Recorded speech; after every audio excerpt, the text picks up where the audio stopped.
times when we all get angry due to some unpleasant situations, but we need to understand that there are times when we frequently get angry because of certain triggers, and this is really not good because it not only weakens our immune system but affects us in a lot of various factors, in a lot of various ways. So we need to understand that what are the major ways by which we frequently get angry, so that we can work upon it and balance our life the way it should be. So the first is negative self-talk. While I'll say that it's one of the most common mistake done by most of the people, and this is done by thinking that they are not good enough or they won't be able to do it. Actually, there are a lot of people who think they don't even deserve to get the things which they have.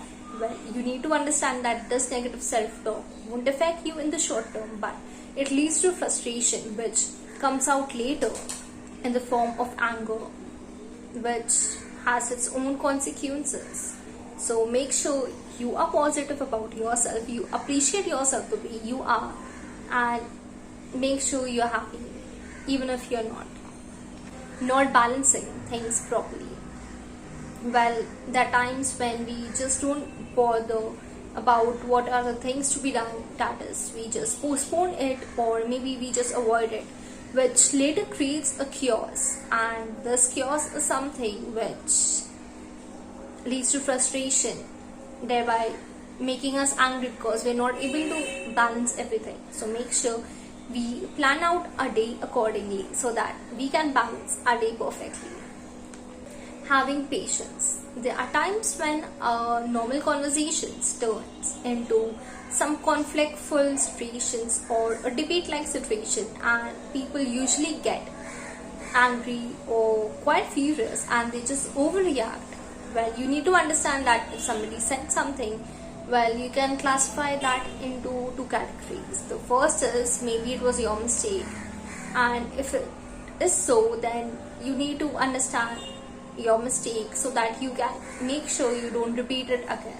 And the second is that that person purposely made you furious, that is angry, so that you just overreact and he can use your anger for his own advantage. At last but not the least is expectation. Well, I'll say that expectation is also one of the common ways which makes us angry, which we really admire and love. But there are times when we expect too much, and there are certain people who really get angry if these expectations are not fulfilled. So make sure that you just don't over expect, and if not fulfill, you don't overreact, because this will not only spoil your mood but even your relationship with them. So make sure your anger does not affect you, your surrounding, and your relationship with others. Thank you.